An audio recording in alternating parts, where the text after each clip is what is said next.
Welcome to public TV news బులెటిన్ల ముందుగా headlines. బెంగాల్లో హిందువులపై జరుగుతున్న మరణకాండకు నిరసనగా విహెచ్పి నిరసన గలం. రంగారెడ్డి కలెక్టరేట్ ఉద్యోగి టోల్ సిబ్బందిపై దాడి. మగవారి హక్కుల కోసం ఢిల్లీలో సత్యాగ్రహం. భారతీయ జనతా పార్టీ ఓబీసీ మోర్చా జిల్లా కార్యదర్శి గిరిజవాణి ఆధ్వర్యంలో ఉచిత మెగా వైద్య శిబిరం. రైతులు కష్టపడి పండించిన ధాన్యాన్ని దోచుకుంటున్న కాంగ్రెస్ ప్రభుత్వం. బీజేపీ నాయకులు రఘునాథ్ వెర్రవల్లి. గంజాయి కేసులో ముగ్గురిని అరెస్ట్ చేసిన జైపూర్ పోలీసులు. ఇక వివరాల్లోకి వెళ్తే, పశ్చిమ బెంగాల్ ముఖ్యమంత్రి మమతా బెనర్జీ సంఘ విద్రోహ శక్తులను ప్రోత్సహిస్తూ దేశద్రోహానికి పాల్పడుతుందని వెంటనే మమతా ప్రభుత్వాన్ని బర్తరఫ్ చేయాలని విశ్వ హిందూ పరిషత్, బజరంగ్ దళ్ కార్యకర్తలు ధర్నా నిర్వహించారు. పెద్దపల్లి జిల్లా గోదావరిఖని కార్పొరేషన్ టీ జంక్షన్ నుండి ర్యాలీ నిర్వహించి కార్పొరేషన్ కమిషనర్కు వినతి పత్రం సమర్పించారు. మతోన్మాదాలు కేంద్ర ప్రభుత్వం ప్రవేశపెట్టిన వక్ఫ్ బిల్లులను నిరసిస్తూ పశ్చిమ బెంగాల్లో అల్లర్లు సృష్టిస్తూ ఆస్తులను ధ్వంసం చేస్తున్నారని విశ్వ హిందూ పరిషత్ 3 జిల్లాల ఇన్ఛార్జి సత్యంజీ పేర్కొన్నారు.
హిందువులపై దాడులు చేస్తున్న పశ్చిమపై దాడులు చేస్తున్న పశ్చిమ బెంగాల్ ప్రభుత్వాన్ని వెంటనే రాష్ట్రపతి బెంగాల్ ప్రభుత్వమా ఐఎస్ఐ గుండాలారా, మతోన్మాద శక్తులారా, హిందువులతో చెలగాటమా, హిందూ వ్యతిరేక శక్తులారా, హిందూ వ్యతిరేకమైన వారిపై కఠిన చర్యలు తీసుకొని హిందువులకు రక్షణ కల్పించడం గురించి విన్నపం.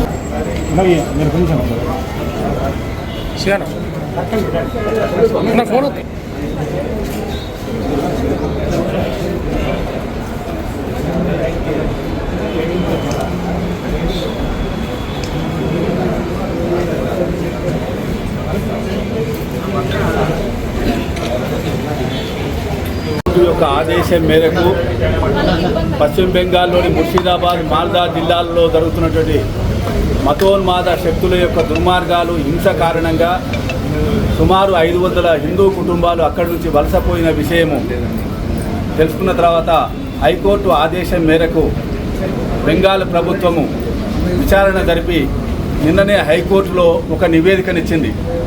ఆ నివేదికలో స్పష్టంగా చెప్పడం జరిగింది, 10,000 మంది మతోన్మాద మూకలు మూకుమ్మడిగా విరుచుకపడి ఇటువంటి వాళ్ళను వెళ్ళి పరామర్శించకపోగా ఈ దాడులకు పాల్పడుతున్నటువంటి ముస్లిం మతోన్మాద మత గురువులతోటి, ఇమాములతోటి బెంగాల్ ప్రభుత్వము, మమతా ప్రభుత్వము సమావేశాలు జరిపి మీకు మేము రక్షణగా ఉంటాము, వక్ఫ్ బిల్లును మేము వ్యతిరేకిస్తాము, ఈ రాష్ట్రంలో అమలు జరపమని చెప్పేసి వాళ్ళకు వాగ్దానాలు ఇస్తుంది తప్ప ఈ దుర్మార్గాలకు, హింసకు బాధ్యులైనటువంటి వాళ్ళపైన కఠిన చర్య తీసుకుంటానని ఒక్క మాట కూడా ఇప్పటి వరకు మమతా ప్రభుత్వం చెప్పడం లేదు.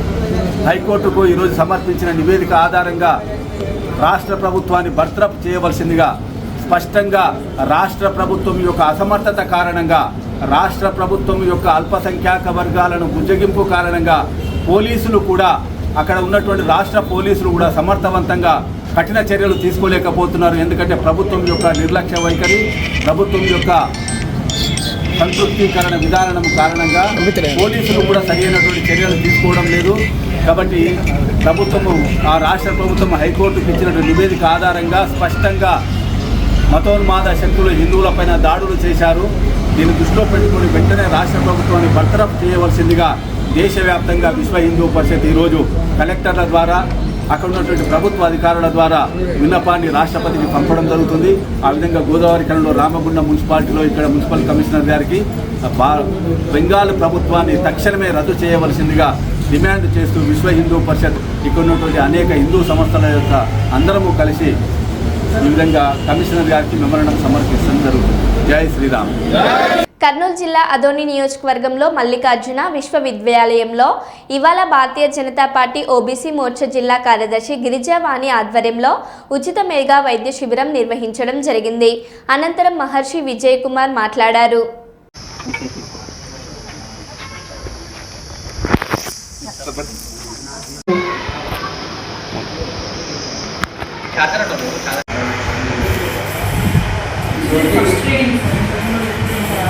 నిర్వహించినప్పుడు దాదాపు అందరికీ తెలియజేసే విధంగా ఉంటే బాగుంటుంది. ఇలాంటి కార్యక్రమాలు ముందు చేయాలని చెప్పేసి మరి నేను కూడా వచ్చి ఇక్కడ చూపించుకోవడం జరిగింది. హార్ట్కి సంబంధించి చూపించుకోవడం జరిగింది. ఎలాంటి ప్రాబ్లం లేదని చెప్పారు. చాలా సంతోషము. అందుకు ధన్యవాదాలు తెలియజేసుకుంటున్నాను. నాగన్న అందరినీ చేకూరుస్తూ ఇక్కడికి అందరికీ ఈ విషయాన్ని తెలియపరుస్తూ మా ఎమీనూరు తాలూకా నుంచి కూడా మేము ఇక్కడికి రావడం జరిగింది. కొంతమందిని కూడా మేము కూడా ఇక్కడికి అందరికీ తెలియపరిచాము. కాబట్టి సంఘం తరఫున మేమందరం కూడా పిలిపించాము. సార్ కూడా ఇక్కడ అంత ఈ అవకాశాన్ని కల్పించి అందరికీ అవకాశం కల్పించినందుకు సార్ గారికి ప్రత్యేకత కృతజ్ఞత తెలియజేస్తున్నాము. నా పేరు గురు శాంతయ్య. చాలా సంతోషిస్తున్నాను. మామూలుగా జనాల్లో ఉండే ప్రాబ్లంలు ఇన్ని సమస్యల మీద అవగాహన పెంచడానికి వచ్చాను. పిల్లల్లో ఎక్కువ శాతం వచ్చేది జలిగలు రావడం, గొంతు నొప్పి రావడం, తర్వాత పెద్దవాళ్ళలో చెవి నుంచి చీము రావడం, ముక్కు సమస్యలు, సైనసైటిస్ సమస్యలు, తలనొప్పి అని రావడం, పట్టిగో సమస్యలు, వీటి మీద అవగాహన పెంచేసి వాటికి తగు ట్రీట్మెంట్ ఎలా చేసుకోవాలి, ఎలాంటి జాగ్రత్తలు తీసుకోవాలి, వాటి మీద అవగాహన పెంచడానికి ఎలా తీసుకుంటే ఉపయోగపడుతుందని చెప్పడానికి ఈ అవగాహన ఇచ్చిన ఇక్కడ వాళ్ళు నన్ను ఆహ్వానించినందుకు నేను చాలా ధన్యవాదాలు తెలుపుతున్నాను. వాళ్ళకి ముఖ్యంగా పంటి సమస్య అంటేనే చాలామంది చులకన. ఈ సమస్య అంటేనే చులకన. కానీ పంటి సమస్య ఉన్న వాళ్ళకే దాని గురించి ఆ బాధ తెలుస్తుంది. మేము ఇక్కడ చెప్పడం ఏం జరిగిందంటే రోజు 2 సార్లు బ్రష్ చేయడం చాలా ముఖ్యమని, అండ్ తినిన తర్వాత బాగా తీసి మనం 2 చిన్నగా ఉండొచ్చు, కానీ ఈ 2 చాలా సమస్యల్ని పంటి సమస్యలకి దూరంగా ఉంటుంది. చాలా అవగాహన ఒక అరౌండ్ వీ హ్యావ్ 30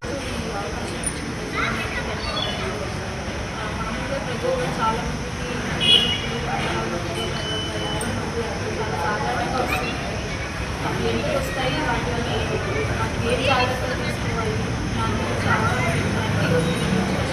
రావాలి. సో ఈ అవకాశాలు అందరూ చేయడానికి ఈరోజు శ్రీ మల్లికార్జున స్కూల్ ఆధ్వర్యంలో ఉచిత వైద్య శిబిరాన్ని నిర్వహించడానికి వచ్చి ఉన్నారు. అందులో మనకు హాస్పిటల్ నుంచి వచ్చినటువంటి డాక్టర్లలో టి మహేష్ గారు మరియు అలాగే శ్రీ వెంకటేశ్వర్లు గారు ప్రముఖులుగా ఉన్నారు. వీరు ఈరోజు ఆరోగ్య ప్రజలు అందరికీ కూడా పేద ధనిక భేదం లేకుండా కూడా జనాలకి సేవ చేయాలనే సదుద్దేశంతో ఈరోజు ఈ కార్యక్రమాన్ని నిర్వహిస్తున్నారు. వీరు ఇక్కడ మాత్రమే కాకుండా ప్రతి చోట కూడా దాదాపుగా నేను చూడగానే ఒక 3-4 ఏరియాల్లో కూడా ఇంటికి కూడా ఉచితంగా సేవా కార్యక్రమాలు నిర్వహిస్తున్నారు. అదే మాదిరిగానే మనకు ఆధునిలో మా సుపరిచయులు, మా డాక్టర్స్ మేము అడిగిన వెంబడే ఇక్కడ ఇట్లా ఉంది పరిస్థితి, మన చాందేంటి ఏదైనా సేవ కార్యక్రమం చేయాలి, డాక్టర్స్ ఇట్లా చేస్తే బాగుంటుంది అనగానే మన భారత dental clinic sir Ravikiran sir గారు, అలాగే జిఆర్ మెడికల్ హాస్పిటల్ డాక్టర్ గారు శ్రీ మాహుల్ గారు, అలాగే ఎన్ఐ డాక్టర్ డెంటిస్ట్ గారు, అలాగే శ్రీ ఉషా ఆర్థోపెడిక్ డాక్టర్ గారు అందరూ కూడా ఈ కార్యక్రమాన్ని ఇచ్చేసి మాకు చాలా సహాయ సహకారాలు అందిస్తున్నారు. దీంతో పాటుగా ఎమ్మిగనూరు నుండి నాగ శ్రీకృష్ణ సార్ గారి ఈ మొత్తం కూడా ఈరోజు శ్రీ వెంకటేశ్వర హై హాస్పిటల్ ఎమ్మిగనూరు వాళ్ళు కూడా ఈరోజు ఈ సేవా కార్యక్రమంలో పాల్పంచుకుని ఆదోని జనాలకి సహకారాలు అందిస్తున్నాము. ఇవన్నిటికీ జరగడానికి ఇక్కడ మేము ఉండడానికి మూల కారణమైనటువంటి శ్రీ సూగురప్పదండి గారికి సభాముఖంగా నేను ధన్యవాదాలు తెలియజేస్తూ ఉన్నాను. ఎందుకంటే ఇవన్నీ ఉన్నా కూడా ఇక్కడ ఒక కార్యక్రమం జరగాలి అంటే ఒక సభాస్థలి కావాలి, ఒక ప్రదేశం కావాలి. అడిగిన వెంటనే కూడా ఎలాంటి నిర్మమాటంగా ఒకే మాటకే మంచి కార్యక్రమం కదా అందరూ సాయం చేసే కార్యక్రమం చాలా. తండ్రి చనిపోయినా కష్టపడి చదువుతున్న చిన్నారి కథ విని కన్నీళ్లు పెట్టుకుని భావోద్వేగానికి గురైన మాజీ మంత్రి హరీష్ రావు. తండ్రి చనిపోయాడని తన తల్లి కష్టపడి చదివిస్తున్నందున ఓ చిన్నారి కథ విని స్టేజిపైనే కంటతడి పెట్టుకుని చిన్నారిని ఓదార్చిన మాజీ మంత్రి ఎమ్మెల్యే హరీష్ రావు. సిద్దిపేటలో స్కూల్ విద్యార్థులకు భద్రంగా ఉండాలి, భవిష్యత్తులో ఎదగాలి అనే అవగాహన సదస్సు కార్యక్రమంలో పాల్గొన్న మాజీ మంత్రి ఎమ్మెల్యే హరీష్ రావు. అందరికీ నమస్కారం. నా పేరు సాత్విక. నేను ఇక్కడికి రావడానికి మా అమ్మే కారణం. మా నాన్న సెకండ్ క్లాస్లో చనిపోయాడు. అప్పటి నుంచి మా మమ్మీ కడుతూ నన్ను మంచిగా చూసుకునేది. కానీ మా మమ్మీని ఊరికే తింటుండేదాన్ని. నేను ఇప్పటి నుంచి మా మమ్మీని మంచిగా చూసుకుంటాను. మా మమ్మీకి మంచి పేరు చూస్తాను. మా మమ్మీ డాడీకి వాల్యూ, వాళ్ళ పేర్లకి వాల్యూ ఇస్తాను. ధన్యవాదాలు.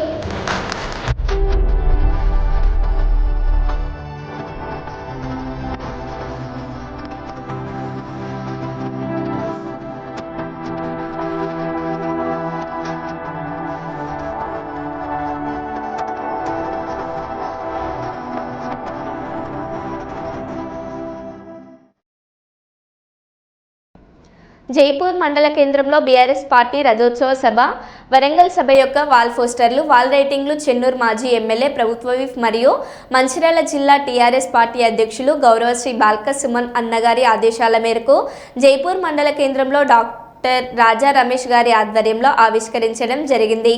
ఇట్టి కార్యక్రమంలో మన జైపూర్ మండల బీఆర్ఎస్ నాయకులు మరియు అన్ని గ్రామ పంచాయతీల బీఆర్ఎస్ పార్టీ ముఖ్య నాయకులు పెద్ద సంఖ్యలో హాజరు కావడం జరిగింది.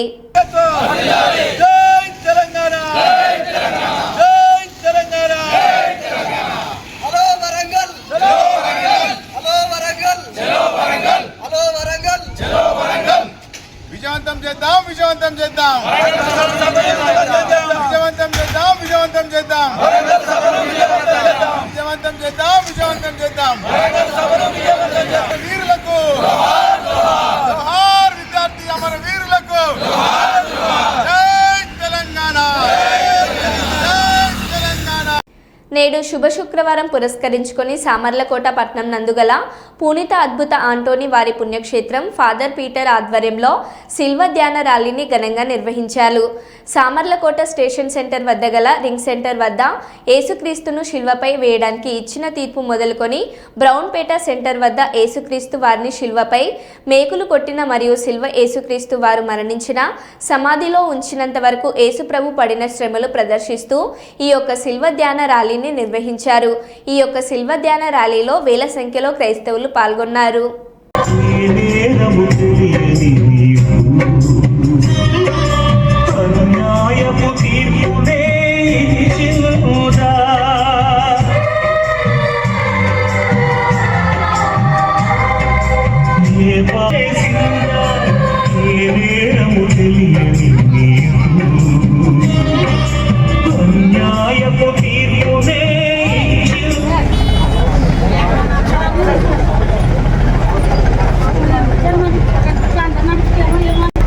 యేసునాథ స్వామి సేవలో కొట్టబడుట.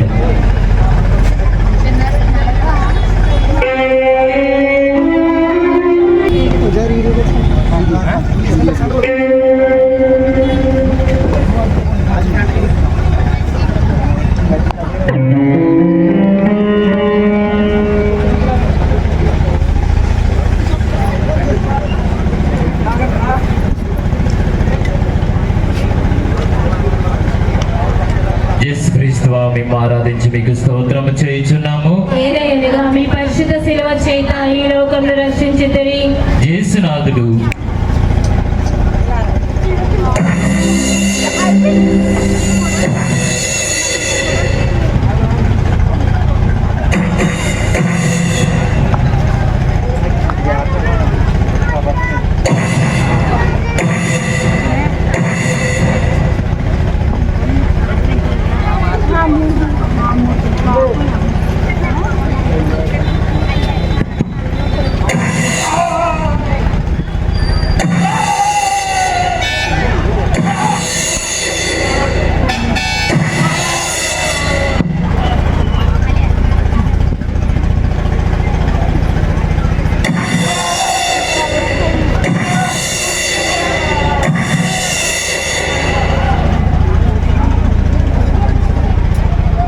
యేసునాథుడు స్లేవ మీద పరుండు పెట్టుబడుల వెనుక తమ చేతులను చాచి నా రక్షణ కొరకు తన పిదైన సర్వేశ్వరునికి తమ జీవమును బలిగా ఒప్పగించింది. పాతకులు ఇనుప చీలల చేత ఆయనను స్లేవ మీద కొట్టి దానిని నాటి అవమానకరమైన ఈ మ్రాని మీద ఆయనను మహావేదనతో చావ విడుచుటను ధ్యానించడముగాక. ఉండుటకు నిరంతరము మీ పాదములు కాచుకొని ఉండా చేయండి. నాకన్నా అధికముగా మిమ్ము ప్రేమించి ప్రవేశింపనివ్వక కీడులో నుండి మమ్మ రక్షింపుము. దేవుని ప్రసాదము చేత నిండిన మరియమ్మ వందనము. ప్రభు మీతో ఉన్నారు, స్త్రీలలో ఆశీర్వదింపబడిన వారు మీరే, మీ గర్భఫలముగు చేసి. కోటపల్లి మండలం పారుపల్లి ఇసుక క్వారీ గోదావరి పరివాహ ప్రాంతంలో మరొకరు బలి. నెల రోజుల కిందట పారుపల్లి వాసి అదే క్వారీ వద్ద మొదటిసారి చనిపోయినారు. నిబంధనలకు విరుద్ధంగా అక్రమంగా ఇసుక తవ్వకాలు జరపడం వల్ల 30-40 ఫీట్ల లోతు గుంతలు ఏర్పడి వాటర్ లోతు ఏర్పడ్డాక 18 సంవత్సరాల విద్యార్థి నిన్నే బర్త్డే సందర్భంగా ఉత్తర వాహిని గోదావరి స్థానానికి వెళ్లి ఇసుక క్వారీలో పడి చనిపోయినారు. వారికి కోటపల్లి మండలం బీజేపీ పార్టీ తరపున వారి కుటుంబ సభ్యులకు ప్రగాఢ సానుభూతి. మైనింగ్ డిపార్ట్మెంట్ ఇసుక క్వారీ కాంట్రాక్టర్ బాధ్యత వహించి వారి కుటుంబానికి నష్టపరిహారంగా 10 లక్షల రూపాయలు ఇవ్వాలని కోటపల్లి మండల బీజేపీ పార్టీలను డిమాండ్ చేశారు. అందరికీ జై శ్రీరామ్. ఈరోజు ఒక నిండు ప్రాణం, ఒక నవ యువకుడు 18 సంవత్సరాల పిల్లగాడు మరి స్నానం చేద్దామని ఆయన బర్త్డే ఉన్నది. మరి నదీ తీర స్నానం అంటే హిందువులలో ఒక ముఖ్యమైన పాత్ర వహిస్తుంది. నదీ తీర స్నానం చేస్తే ఎన్నో రకాలుగా పుణ్యఫలం చేసుకున్నట్టు అవుతుందని హిందూ పురాణంలో ఉంది కనుక ఆయన బర్త్డే రోజు ఈరోజు స్నానానికని వస్తే మరి ఇక్కడ చూడండి, ఇక్కడ మీరు చూస్తున్నారు అటు సైడ్ ఒడ్డు సమానం ఉంది, ఇటు సైడ్ ఉంది. మరి ఇక్కడ చూస్తుంటే మనకు లోతు కనీసం ఇక్కడ గ్రామస్తులు చెప్తున్నారు 20 నుంచి 30 ఫీట్ల లోతు ఉంటుందని తెలుస్తుంది. కానీ ఇక్కడ మనకు అర్థమైతలేదు. మరి చిన్నపిల్లలు కానీ మహిళలు కానీ ఎవరైనా కానీ వస్తే అది ఏం లోతు లేదని దిగుతున్నారు. ఇప్పటికి ఈ నెల రోజుల్లోపు ఇదే దగ్గర మరి 2 ప్రాణాలు బలైపోయినాయి. దానికి సంబంధించిన మొత్తం డీటెయిల్స్ అంతా మా కోటపల్లి మండల సంబంధించిన మంత్రి రామయ్య గారు కావచ్చు, కాశెట్టి నాగేశ్వరరావు కావచ్చు, పెద్దింటి పున్నంచంద్ర కావచ్చు, మరియు మన పెద్దింటి లక్ష్మణ్ కావచ్చు, వీరందరూ ఒకసారి దీని యొక్క వివరాలు వెల్లడిస్తారని ఈ సందర్భంగా తెలియజేస్తూ మాట్లాడాల్సిందిగా కోరుతున్నాం. ఈరోజు ఊరెల్లి అశోక్ అన్నట్టు ఆయన పిల్లగాడు 18 సంవత్సరాలు చదువుకునే పిల్లగాడు. ఆయన బర్త్డే విషయంగా ఈ ఉత్తర వాహినిలో స్నానం చేయాలనే ఉద్దేశంతో ఈరోజు గంగ స్నానానికి వచ్చి పొద్దున మరణించడం జరిగింది. దానికి మేము చాలా సంతాపం వెలబుస్తున్నాం. ఈ క్వారీ కూడా ఇక్కడిది కాదని స్థానికులు చెప్తున్నారు. అది పలుగులది, అది భూపాలపల్లి డిస్టిక్ మాయాదపూర్ మండల్. పలుగుల నుంచి ఈ ఇసుక క్వారీ నుంచి తీసుకొచ్చి అక్కడ క్వారీలో మన కోటపల్లి మండలం పారుపల్లి గ్రామానికి చెందినటువంటి ఊరెళ్ళ అశోకు మరియు అంతకుముందు కూడా ఒకరు చనిపోవడం జరిగింది. మరి ఊరెళ్ళ శంకరయ్య, సావిత్రి వాళ్ళ తల్లిదండ్రులు పారుపల్లి గ్రామానికి చెందిన వాళ్ళు. పిల్లవాడు చదువుకున్నటువంటి విద్యార్థి.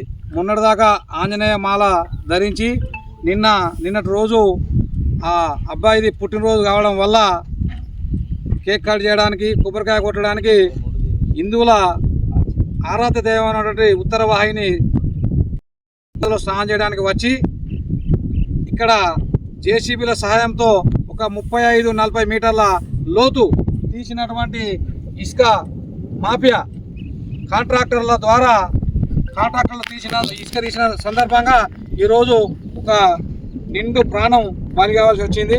మరి ఇది కోటపల్లి మండలానికి కానీ పార్పల్లి కానీ ఇక్కడ ఎలాంటి సందర్భంలో ఈ ఇసుక రీచి సంబంధించి లేదు. ఇది పలుగులకు సంబంధించి భూపాలపల్లి జిల్లా మహాదేవ్పూర్ మండలం అట్నుంచి అటే తీసుకుని వెళ్ళాలి. ఇది వాళ్ళకి పర్మిషన్ ఉంది. కానీ మరి మొన్న అధికారులు కలెక్టర్ గారు కూడా ఇక్కడ రావడం జరిగింది. లోకల్ డిపార్ట్మెంట్ పోలీస్ డిపార్ట్మెంట్ కూడా రావడం జరిగింది.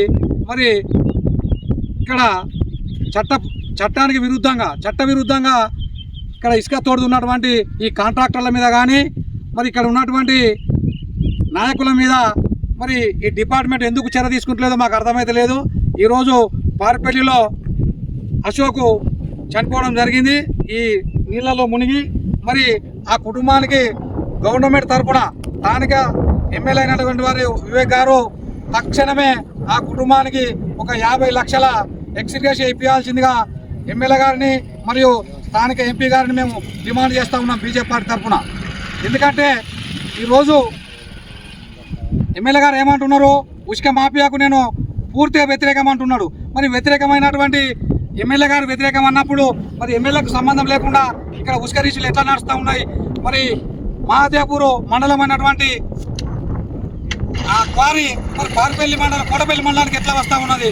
మరి ఎమ్మెల్యే గారు, కలెక్టర్ గారు, పోలీస్ డిపార్ట్మెంటు, ఇసుక ఏడీ గారు కూడా, శాంతి ఏడీ గారు కూడా దీనికి సమాధానం చెప్పాలా? మరి రాబోయే రోజులలో మైనింగ్ వాళ్ళు కానీ ఏ రకంగా ఆ కుటుంబాన్ని ఆదుకుంటారో మరి ప్రభుత్వం చెప్పలేనట్లయితే దశల వారీగా బీజేపీ పార్టీ తరఫున ఆందోళన చేస్తామని చెప్పి ఈ సందర్భంగా తెలియజేస్తూ తక్షణమే అశోక్ కుటుంబానికి 50 లక్షల నష్టపరిహారం ఇవ్వాలని చెప్పి ఈ ప్రభుత్వాన్ని డిమాండ్. మగవారి హక్కుల కోసం ఢిల్లీలో సత్యాగ్రహం. మహిళలతో పాటు పురుషులకు సమాన హక్కులు ఉండాలంటూ దీక్ష చేయడం కోసం విశాఖ నుంచి ఢిల్లీకి వెళ్లిన మగవారి హక్కుల కోసం పోరాటం చేసే కార్యకర్తలు. స్త్రీల కోసం ప్రత్యేక కమిషన్ ఉన్నట్లే మగవారి కోసం ప్రత్యేక కమిషన్ ఏర్పాటు చేయాలనేదే వీరి లక్ష్యం. రేపు జంతర్ మంతర్ వద్ద నిరసన ప్రదర్శన చేస్తున్నారు.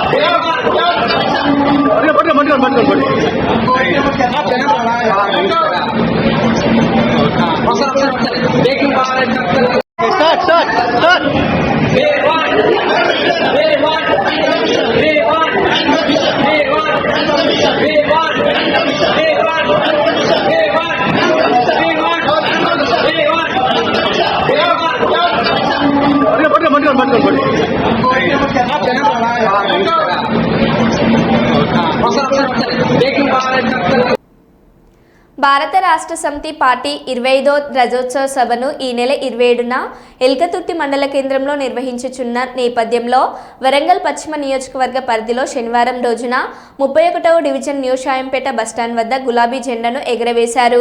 అనంతరం ర్యాలీ నిర్వహించారు. తర్వాత ముఖ్య కార్యకర్తల సమావేశం ఏర్పాటు చేయడం జరిగింది. ఈ కార్యక్రమంలో షాయంపేట కార్యకర్తలు పే బ్యాక్ టు పార్టీ అనే నినాదంతో 1,30,000 రూపాయలను సమీకరించి బహిరంగ సభ ఖర్చుల కోసం మాజీ చీఫ్ విప్ హన్మకొండ భారత రాష్ట్ర సమితి అధ్యక్షుడు దాస్యం వినయ్ భాస్కర్కి అందజేశారు.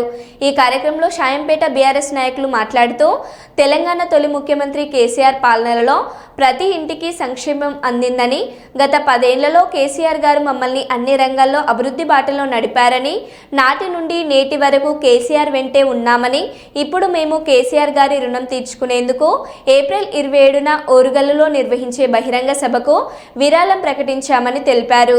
మాజీ chief whip BRS party Hanamkonda జిల్లా అధ్యక్షులు దాస్యం వినయ్ భాస్కర్ మాట్లాడారు. నిజామాబాద్ లో ప్రచార కార్యక్రమంలో ఈ సన్నివేశాన్ని చూసి మరి ఆ రోజు వారు పిలుపు ఇవ్వడం జరిగింది. మరి ఇది ఉద్యమ పార్టీ, మా అభ్యర్థులకు ఓటు నోటు మరి సహకరించాలన్నప్పుడు రాష్ట్ర వ్యాప్తంగా కూడా ఈ కార్యక్రమం చేపట్టడం జరిగింది. అది ముమ్మాటికి షాంపేట్ ప్రాంత ప్రజలు ఇచ్చినట్టు స్ఫూర్తి అని మరి ఈరోజు చూసినట్టయితే మరి ఈ పార్టీకి మరి పార్టీ ప్రతిపక్షంలో ఉంది, మేము సైతం అని చెప్పి pay back to BRS party అని చెప్పి అందరు కూడా మా బీఆర్ఎస్ పార్టీ శ్రేణులు ఒక కార్యాలయం ఓపెన్ చేసుకొని మరి 1,30,000 కూడా మరి ఆర్థిక సాయం చేయడం జరిగింది. ఈ సందర్భంగా వారికి పార్టీ తరఫున కృతజ్ఞత తెలియజేసుకుంటూ ఈ పైసలన్నీ కూడా మరి డివిజన్ కార్యకలాపాలకు ఉపయోగించాలని చెప్పి వారికి కృతజ్ఞత తెలియజేసుకుంటూ వారికి తిరిగి అందజేయటం జరిగింది. మరో బులెటిన్లో మళ్ళీ కలుద్దాం. Stay tune.